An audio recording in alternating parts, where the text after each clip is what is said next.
మీ ఎలాంటి వ్యాపార ప్రకటనలకైనా వెంటనే మా ఛానల్ సంప్రదించండి. శ్రీ గురుభ్యో నమ. హరి ఓం.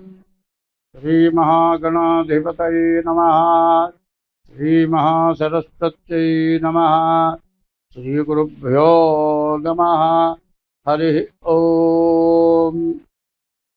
అగజానన పద్మార్కము గజానన మహర్నిశం అనేకదం తం భక్తానాం ఏకదం తముపాస్మహే.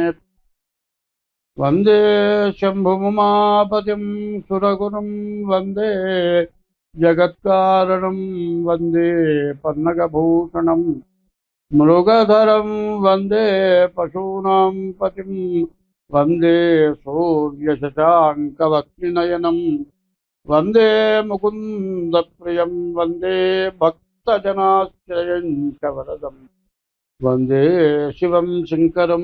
2025 సంవత్సరం డిసెంబరు నెల 8వ రాశి వృశ్చిక రాశి. ఈ వృశ్చిక రాశి పూర్తిగా బాగాలేదు. ఈ వృశ్చిక రాశికి నిన్నటిదాకా అర్ధాష్టమ శని అన్నారు, కానీ మళ్ళీ శని వక్రించి అర్ధాష్టమానికి వచ్చాడు. వీళ్ళ బాధలు చెప్పడానికి వీల్లేదు.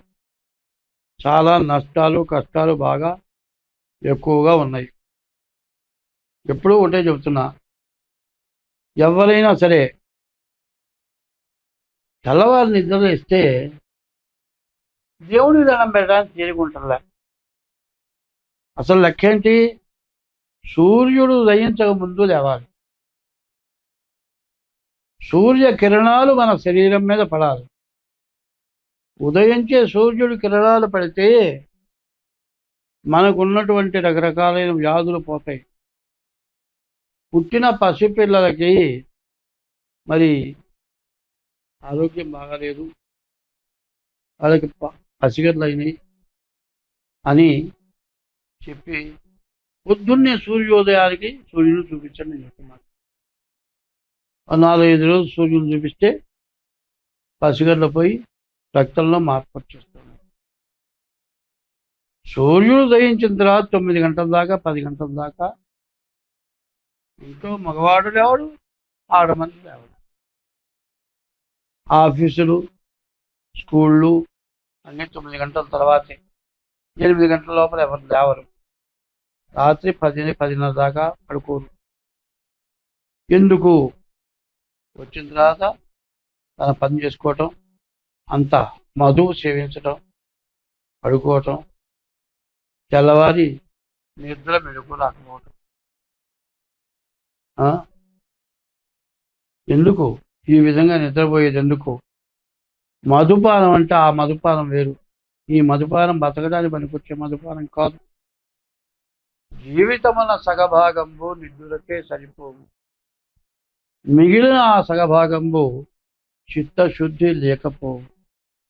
అతి నిద్రాలోలుడు తెలివిలేని మూర్ఖుడు. పగలు పోతావా ఖాళీ తిరిగితే నిద్ర, రాత్రి నిద్రపోతావా? నువ్వు చేసే పనులు ఏ టైంలో ఏ పని చేయాలో చేయట్లే. చేయకూడని పనులు చేస్తున్నారు, చేయకూడని పనులు టైం చేస్తున్నారు. లింగోద్భవ కాలం రాత్రి 12 గంటలకి, మరి స్త్రీ పురుష సంఘం 12 గంటల తర్వాతే. ఈ లోపల పనికిరాదు. ఎవరిష్టం వాళ్ళది అయిపోయింది. మరి దీనివల్ల నీకేం నష్టం వచ్చిందయా? ముసలాడికి నీకేం పని అయ్యా అని అడుగుతారేమో. నేను ముసలాడినని కాదు, వయసువాడినని కాదు.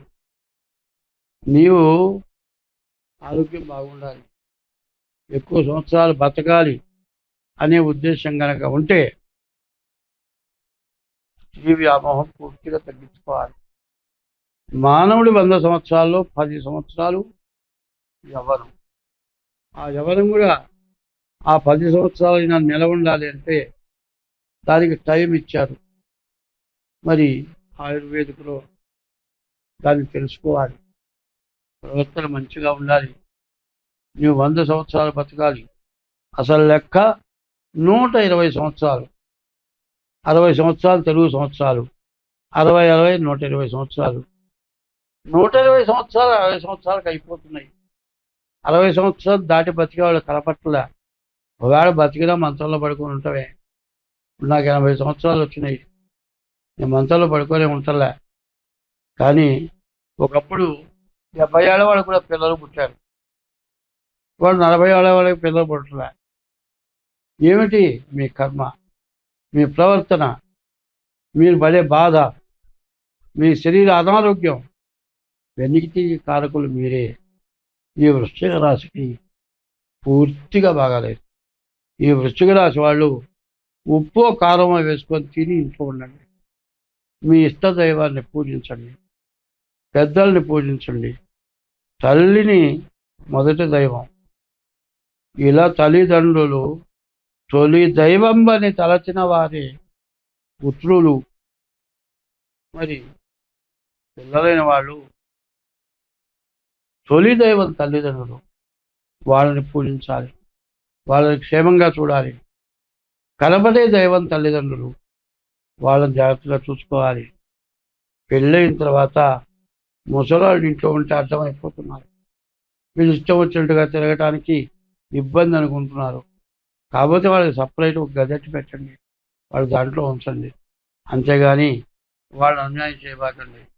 ఎప్పుడైతే గోవుని పూజించకపోవటం, వృషభాన్ని పూజించకపోవటం, గోవధ పెరిగిపోవటం, వృద్ధుల్ని హింసించడం, వాళ్ళు పండిన పండు కింద రాలిపోయి కుళ్ళిపోతుంది అరణ్యంలో. అట్లా పండిన పండు రాలి కుళ్ళిపోయినట్లుగా వృద్ధులు ఆ విధంగా అవుతున్నారు. కనీసం దిక్కు లేక అడుక్కొని తింటున్నారు. ఈ పరిస్థితి రాకూడదు. అన్నదానము కన్నా అధిక దానము లేదు. తల్లిదండ్రుల కన్నా దైవమేది. సత్యశీలత కన్నా జగతి తపం వేది. అన్నదానం కంటే మించిన దానం లేదు. తల్లిదండ్రుల కంటే దైవం లేదు. సత్యము, శీలత, అబద్ధం ఆడకుండా ఉండటం. శీలత అంటే పరస్త్రీ వ్యామోహం, పరపురుష వ్యామోహం. ఇవి ఎవరికైతే లేకుండా ఉంటాయో, ఈ చెప్పింది ఎవరు అవలంబిస్తారు? తల్లిదండ్రుల్ని పూజించడం. ఇలా తల్లిదండ్రులు తొలి దైవం అని పూజించిన వారే పుత్రులు. అన్నదానం కంటే మించిన దానం లేదు. తల్లిదండ్రుల్ని మించిన దైవం లేరు. సత్యం, శీలత ఉంటే నీవే దైవానివి. నీవు దైవాన్ని అవుతావు. కాబట్టి కష్టం వచ్చిందని చింతపడకూడదు. దైవాన్ని పూజించాలి. నీ చెప్పేది నీ జాతకం చెప్పి, నీ జాతకంలో ఆ లోపాలున్నాయి, ఈ లోపాలున్నాయి, ఏవేవో చెప్పి నేను డబ్బులు తీసుకోవడం కోసంగా చెప్పేది. మీరు సత్ప్రవర్తన కలగండి, సత్ప్రవర్తనతో ఉండండి. ఏదైనా పూర్వజన్మలో కానీ, ఈ జన్మలో కానీ, నీవు చేసింది కానీ, నీ తల్లిదండ్రులు చేసింది కానీ, నీ పిల్లలు చేసిన పాపం కానీ, నీకు ఇబ్బందికరమైన స్థితి ఉంటే జాతక చక్రం ద్వారా మీ జాతకం చెప్పి ఆ దోషానికి ఏ మార్గమో చూపిస్తాం. పెళ్లి కాని వాళ్ళకి ఖచ్చితంగా మా దగ్గరికి వచ్చిన వాళ్ళకి పెళ్ళయింది. పెళ్ళైపోయి భార్యాభర్తలకి అనుకూలత లేక, విడిపోలేక, కోర్టులో విడాకులు రాక, మళ్ళీ పెళ్లి కాక ఇబ్బంది పడే పరిస్థితులు ఉన్నవాళ్ళు మళ్ళీ భార్యాభర్తలు కలిసి సక్రమంగా ఉండటానికి తగినటువంటి పూజాధికాలు ఉన్నాయి. మరి దరిద్రం వస్తే దేనివల్ల దరిద్రం వచ్చింది?